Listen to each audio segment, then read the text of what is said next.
الرجيم بسم الله الرحمن الرحيم سورة الفاتحة مكية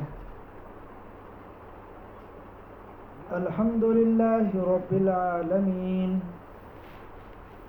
تمام تعریفیں اللہ تعالیٰ کے لیے ہیں جو سارے جہان کا پروردگار ہے۔ الرحمن الرحیم جو بے حد مہربان اور نہایت رحم والا ہے۔ مالک یوم الدین جو روز جزا کا مالک ہے۔ ایاک نعبد و ایاک نستعین، اے پروردگار ہم تیری ہی عبادت کرتے ہیں اور تجھ ہی سے مدد چاہتے ہیں۔ اہدنا الصراط المستقیم، اے پروردگار ہم کو سیدھا راستہ چلا۔ صراط الذین انعمت علیہم، ان لوگوں کا راستہ چلا جن پر تو نے انعام و اکرام فرمایا۔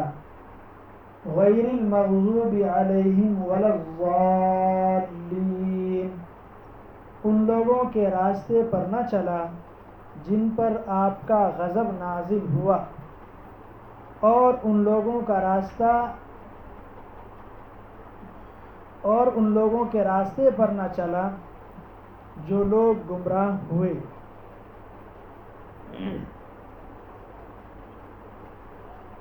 یہ سورہ فاتحہ ہے اور سورہ فاتحہ میں 7 آیتیں اور 1 رکوع ہے۔ پچھلے ہفتے کچھ باتیں آئی تھی سامنے، لیکن اس ہفتے پھر سے ان تمام باتوں کو دہرایا جائے، بہتر رہے گا۔ سورہ فاتحہ یہ وہ سورت ہے جو سب سے پہلے مکمل طور پر نازل ہوئی۔ یہ سورہ فاتحہ کی خصوصیت ہے، سورہ فاتحہ کی فضیلت ہے، اور قرآن کی ترتیب کے اعتبار سے سورہ فاتحہ بھی سورتوں کی ترتیب میں سب سے پہلے مقدم ہے، سب سے پہلے رکھا گیا۔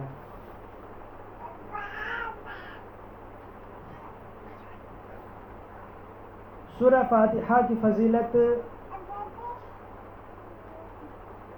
کے بارے میں حضرت ابو ہریرہ رضی اللہ تعالیٰ عنہ نقل فرماتے ہیں کہ رسول اللہ صلی اللہ علیہ وسلم نے ارشاد فرمایا کہ اللہ تعالیٰ نے سورہ فاتحہ کے بارے میں فرمایا کہ سورہ فاتحہ میرے اور میرے بندوں کے درمیان 2 حصوں میں منقسم ہے۔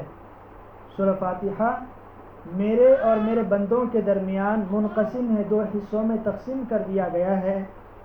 جب بندہ کہتا ہے الحمدللہ رب العالمین تو پروردگار فرماتا ہے دیکھو دیکھو میرے بندے نے میری تعریف بیان کی، دیکھو میرے بندے نے میرے حمد و ثنا بیان کی۔ اور پھر جب کہتا ہے الرحمن الرحیم تو اللہ فرماتا ہے دیکھو میرے بندے میری صفت کو بیان کر رہا ہے۔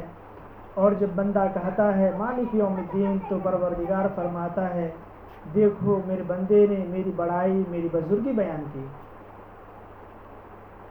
اسی طریقے سے جب بندہ پہنچتا ہے ایاک نعبد و ایاک نستعین تو اللہ تعالیٰ فرماتا ہے کہ دیکھو میرے بندے کو کہ میرا بندہ مجھ سے مدد طلب کر رہا ہے، مجھ سے دعا کی درخواست کر رہا ہے اور مجھ سے مدد چاہ رہا ہے۔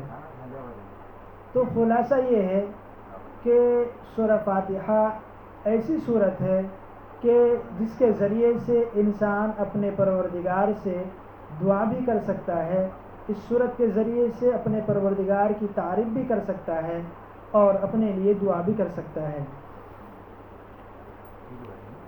سورہ فاتحہ کو 7 من المثانی بھی کہا جاتا ہے۔ قرآن کریم میں اللہ تعالیٰ نے فرمایا وَلَقَدْ آتَيْنَاكَ 7 من المثانی والقرآن العظیم، کہ اے پیغمبر صلی اللہ علیہ وسلم ہم نے آپ کو 7 من المثانی 7 وہ آیتیں جو بار بار پڑھی جاتی ہو میں نے آپ کو عطا کیا۔ حضرات مفسرین نے اس سلسلے میں فرمایا کہ سبع من المثانی سے مراد اللہ کے رسول صلی اللہ علیہ وسلم کو عطا کردہ یہ سورہ فاتحہ ہے، اور سبع من المثانی کا جو مصداق ہے یہ سورہ فاتحہ ہے، تو سورہ فاتحہ کو سبع من المثانی بھی کہا جاتا ہے، یعنی 7 وہ آیتیں جو بار بار پڑھی جاتی ہوں۔ سورہ فاتحہ میں کل 7 آیتیں ہیں، اور 7 آیتوں میں 3 شروع کی آیتیں اور اخیر کی 3 آیتیں۔ پہلی 3 آیتوں میں اللہ تعالیٰ کی تعریف ہے، اللہ تعالیٰ کی تحمید ہے، اللہ تعالیٰ کی بڑائی ہے، اللہ کی بزرگی بیان کی گئی ہے۔ بیچ کی جو ایک آیت ہے ایاک نعبد و ایاک نستعین، اس میں اللہ تعالیٰ کی تعریف بھی ہے، اللہ تعالیٰ سے دعا بھی ہے، انسان اپنے پروردگار سے کس طرح دعا کرتا ہے وہ دعا بھی ہے، اور اسی آیت میں اللہ تعالیٰ کی بڑائی بھی ہے۔ اور آخر کی جو 3 آیتیں ہیں صراط الذین انعمت علیہم غیر المغضوب علیہم ولا الضالین، اور شروع کے اہدنا الصراط المستقیم، تو گویا کہ یہ 3 آیتیں ہیں، اہدنا الصراط المستقیم، صراط الذین انعمت علیہم اور غیر المغضوب علیہم ولا الضالین، یہ جو 3 آیتیں ہیں، اخیر کی 3 آیتیں، یہ وہ 3 آیتیں ہیں کہ جس میں انسان اپنے رب سے، انسان اپنے پروردگار سے کس طرح دعا مانگے، کس طرح دعا کی درخواست کرے، اور دعا میں کن چیزوں کو مانگے، اللہ تعالیٰ نے انسانوں کو یہ بتلایا، اس آیت کریمہ کے ذریعے سے بتلایا کہ انسان جب تم اپنے پروردگار سے دعا مانگو، اپنے پروردگار سے دعا کی درخواست کرو، تو اس طریقے سے تم دعا کر سکتے ہو۔ تو گویا کہ پہلی 3 آیتوں میں اللہ تعالیٰ کی بڑائی ہے، اور آخر کی 3 آیتوں میں اللہ تعالیٰ کی طرف سے انسان کو ایک پیغام دیا گیا ہے کہ تم اپنے پروردگار سے کس طرح دعا مانگو اور کن چیزوں کو ملحوظ رکھو اپنی دعاؤں میں۔ اور بیچ کی جو ایک آیت ہے ایاک نعبد و ایاک نستعین میں اللہ تعالیٰ کی تعریف بھی ہے اور انسان کی دعا بھی ہے۔ اس کے بعد آیت کی تشریح الحمدللہ رب العالمین، کہ تمام تعریفیں اللہ تعالیٰ کے لیے ہے جو تمام جہان کا رب ہے، پالن ہار ہے، پرورش کرنے والا ہے۔ عالمین سے مراد یہ عالم ہے، یہ دنیا ہے، اور صرف یہ عالم نہیں بلکہ مفسرین حضرات تو یہ کہتے ہیں کہ 40,000 عالم ہیں، جسے کہتے ہیں کہ فرشتوں کی دنیا الگ ہے، انسانوں کی دنیا الگ ہے، جانوروں کی دنیا الگ ہے، چرند پرند کی دنیا الگ ہے، نباتات کی دنیا الگ ہے، تو ہر ایک کی دنیا ہے اور ہر ایک کا عالم ہے۔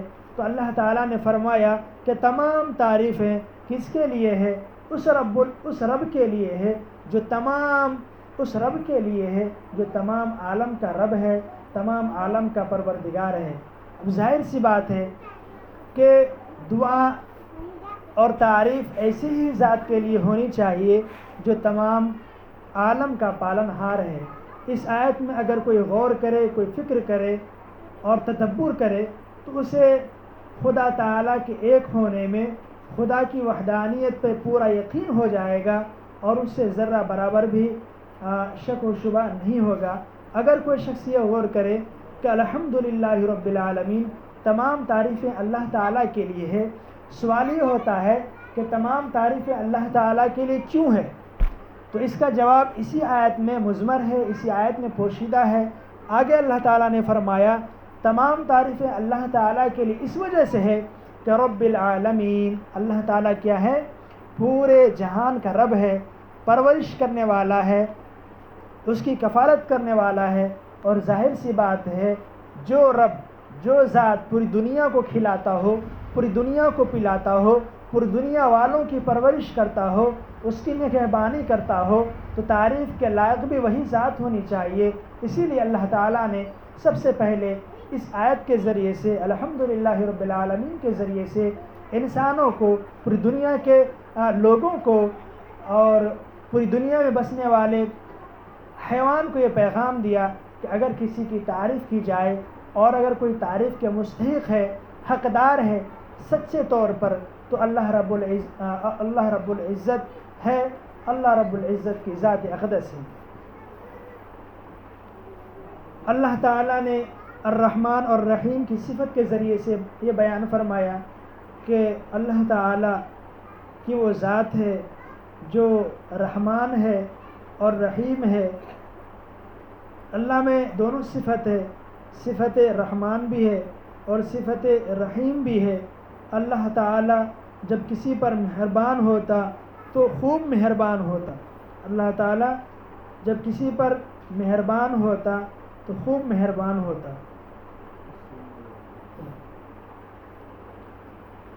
مالک یوم الدین، اللہ تبارک و تعالیٰ روز جزا کا مالک ہے۔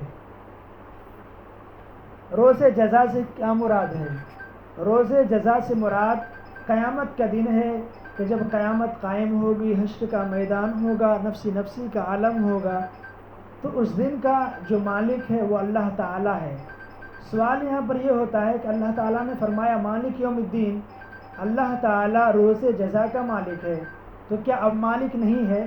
نہیں، اللہ تعالیٰ ہر وقت مالک ہے، ہمیشہ سے مالک ہے اور ہمیشہ رہے گا۔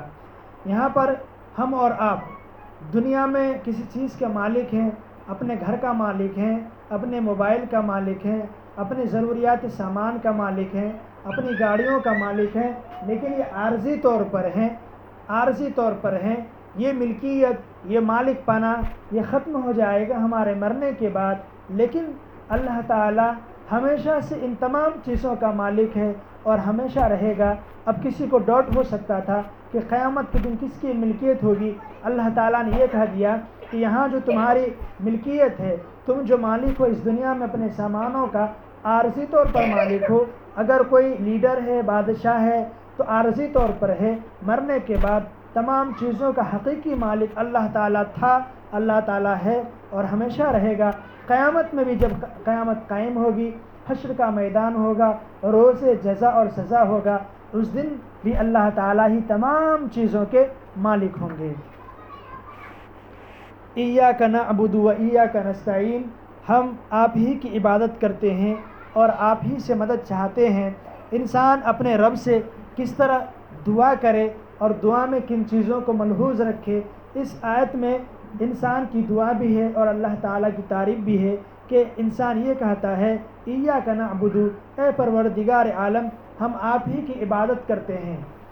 عبدیت کے، عبادت کے مستحق آپ ہی کی ذات ہے، عبادت پرستش کے لائق آپ ہی کی ذات ہے، عبادت کے لائق آپ ہی کی ذات ہے، آپ کے علاوہ کوئی دوسرا نہیں، آپ کے علاوہ کوئی دوسری ہستی نہیں جس کی تعریف کی جائے۔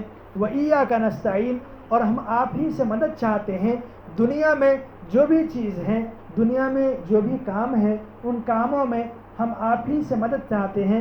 نستعین یہ استعانت سے ہے، مدد طلب کرنا، مدد چاہنا۔ اس آیت میں پیغام ہے انسانوں کے لیے کہ ہماری جو بھی حالت ہو، جس حال میں ہو، ہم کس کو پکاریں؟ اللہ تعالیٰ کو پکاریں۔ کس کو پکاریں؟ اللہ تعالیٰ کو پکاریں۔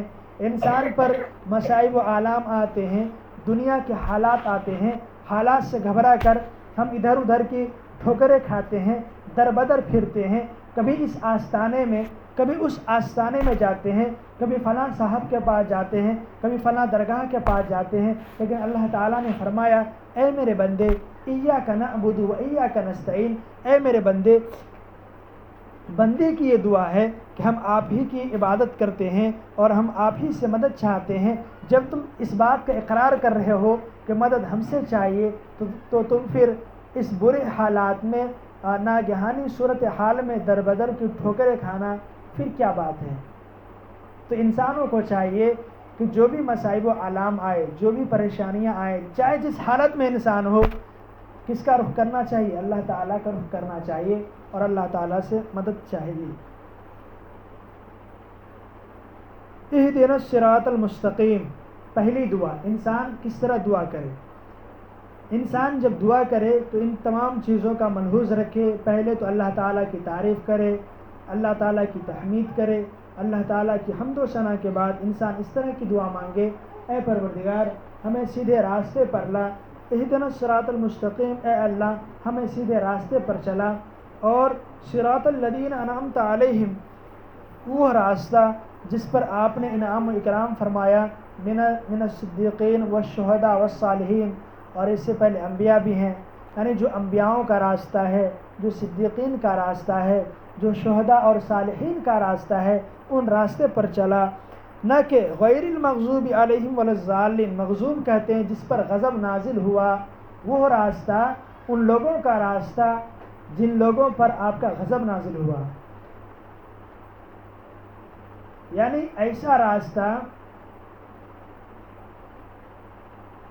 مغضوب سے مراد وہ لوگ ہیں جو لوگ جان بوجھ کر جانتے تھے کہ وہ لوگ سیدھا راستہ یہ ہے، سیدھے راستے کو جاننے کے باوجود ان لوگوں نے سیدھے راستے پر نہیں چلا، جیسے کہ یہودی تھے، یہودی سیدھے راستے کو جانتے تھے، اللہ کا رسول کے بارے میں جانتے تھے، اللہ کے رسول کی صفات کو جانتے تھے، لیکن اپنے عقل کی وجہ سے وہ لوگ اس راستے پر نہیں چلے، اللہ کے رسول کے دین کو اختیار نہیں کیے، تو اللہ تعالیٰ کا غضب نازل ہوا۔ تو مغضوب سے مراد وہ لوگ ہیں جو جان بوجھ کر بھی دین کے بارے میں جاننے کے باوجود انہوں نے انکار کیا اور اللہ کے راستے پر نہیں چلا، تو اللہ کا غضب نازل ہوا۔ ہم سب کی دعا ہے، اے اللہ ہمیں اس راستے پر نہیں چلا جس پر غضب نازل ہوا، ولا الضالین، اور نہ ان لوگوں کا راستہ جو لوگ گمراہ ہوئے۔ ضالین سے مراد وہ لوگ ہیں جو جانتے بوجھتے نہیں ہیں، لیکن اس نے کبھی جاننے کی کوشش نہیں کی، اپنی ناواقفیت کی بنا پر، اپنی کم علمی کی بنیاد پر، اپنے ایجوکیشن نہ ہونے کی بنیاد پر وہ لوگ کیا ہو گئے، راہ راست سے ہٹ گئے، بھٹک گئے۔ جیسے کہ نصارہ لوگ کیا تھے کہ اپنے رسول کے بارے میں، حضرت عیسیٰ علیہ السلام کے بارے میں عجیب و غریب عقیدے گڑھ لیے، اس کی ماں کے بارے میں یہ عقیدہ گڑھ لیے کہ مریم کیا ہے، حضرت مریم ان کی اللہ کی بیٹی ہیں، حضرت عیسیٰ علیہ السلام نعوذ باللہ خدا ہیں، خدا کے بیٹے ہیں، اور پھر روح القدس کا عقیدہ۔ تو یہ لوگ کیا ہیں، اپنے نبی کے بارے میں ایسے عقیدے گڑھ لیے کہ وہ لوگ کیا ہو گئے، صراط مستقیم سے وہ لوگ بھٹک گئے۔ تو ہمیں یہ دعا کرنی ہے، اے اللہ ہمیں صراط مستقیم پر چلا، ان لوگوں کا راستہ نہیں جن لوگوں پر آپ کا غضب نازل ہوا، اور نہ ہی ان لوگوں کا راستہ جو لوگ سیدھے راستے سے بھٹک گئے۔ اس میں ایاک نعبد و ایاک نستعین میں آخری بات ہے کہ ہم آپ ہی کی عبادت کرتے ہیں اور آپ ہی سے مدد طلب کرتے ہیں۔ انسان عبادت کرتا ہے، انسان اللہ تعالیٰ کی بندگی کرتا ہے، تو کیا بندگی اور عبادت صرف نماز اور روزے کا نام ہے؟ تو میرے بھائیوں بہنوں، یہ عبادت صرف روزہ اور نماز کا نام نہیں ہے۔ امام غزالی رحمۃ اللہ علیہ نے اپنی کتاب 40 میں لکھا ہے کہ عبادت 10 چیزوں کا نام ہے، عبادت 10 چیزوں کا نام ہے۔ امام غزالی رحمۃ اللہ علیہ نے لکھا کہ نماز پڑھنا یہ بھی عبادت ہے، روزہ رکھنا یہ بھی کیا ہے، عبادت ہے، زکوٰۃ دینا یہ بھی عبادت ہے، حج کرنا یہ بھی عبادت ہے، ذکر اللہ تعالیٰ کو ہر حالت میں یاد کرنا یہ بھی عبادت ہے، قرآن کی تلاوت کرنا، روزانہ قرآن کو پڑھنا، سمجھنا، قرآن میں تدبر کرنا یہ بھی عبادت ہے۔ تو اللہ کا ذکر بھی عبادت ہے، قرآن پڑھنا بھی عبادت ہے، اور حلال روزی کمانا، کسب معاش، حلال روزی کمانا، حلال روزی روٹی کی تلاش میں نکلنا، کوشش کرنا، یہ بھی کیا ہے، عبادت ہے۔ لوگ یہ سمجھتے کہ بھائی کمانا ضروری نہیں ہے، کمانا ضروری ہے، اگر ہم کمائیں گے نہیں تو بچوں کی پرورش کہاں سے کریں گے، گھر کیسے چلائیں گے؟ تو حلال روزی، کسب معاش، حلال روزی کی تلاش کرنا، حلال روزی کمانا، یہ بھی کیا ہے، عبادت ہے۔ اسی طریقے سے پڑوسیوں کا خیال رکھنا، دوست و احباب کا خیال رکھنا، صلہ رحمی کرنا، یہ بھی کیا ہے، عبادت ہے، یہ بھی عبادت ہے۔ آدمی کیا ہے، خود بریانی بنا کے اکیلے کھا لیے، اس کی خوشبو پورے پڑوس میں، پورے محلے میں پھیل رہی ہے، بغل والوں کو خوشبو آ رہی ہے، بغل والے بچے رو رہے ہیں کہ فلاں آنٹی کے یہاں آج فلاں چیز بنا، بچے رو رو کر سو جاتے ہیں، پڑوسیوں کا ہم سب خیال نہیں کرتے، تو پڑوسیوں کا خیال بھی رکھنا چاہیے۔ اللہ کا رسول صلی اللہ علیہ وسلم کے یہاں جب سالن بنتا تو اللہ کے رسول فرماتے کہ اس میں کیا کرو، شوربہ زیادہ کر دو، ایک بوٹی کے ساتھ شوربہ بھی دیتے، 2 بوٹی کے ساتھ شوربہ بھی دیتے۔ تو پڑوسیوں کا خیال رکھنا، دوست و احباب کا خیال رکھنا، یہ بھی ضروری ہے۔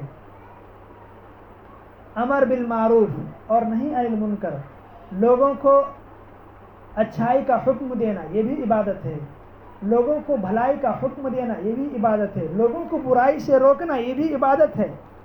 اگر کوئی غلط کام کر رہا ہے، سود کا کاروبار کر رہا ہے، انٹرسٹ کا کاروبار کر رہا ہے، اس کو روکنا ہے۔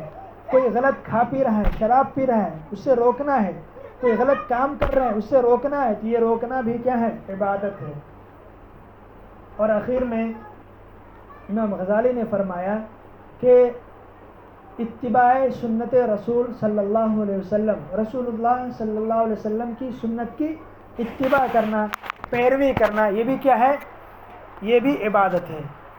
تو گویا کہ ان 10 چیزوں کا نام کیا ہے؟ عبادت ہے۔ صرف روزہ نماز کا نام عبادت نہیں ہے۔ ہم سب کی زندگی ایسی ہی زندگی ہونی چاہیے کہ مکمل اللہ تعالیٰ، ہماری زندگی اللہ تعالیٰ کی تعریف، تحمید، اللہ تعالیٰ کی ثنا روزمرہ کی زندگی میں ہونی چاہیے۔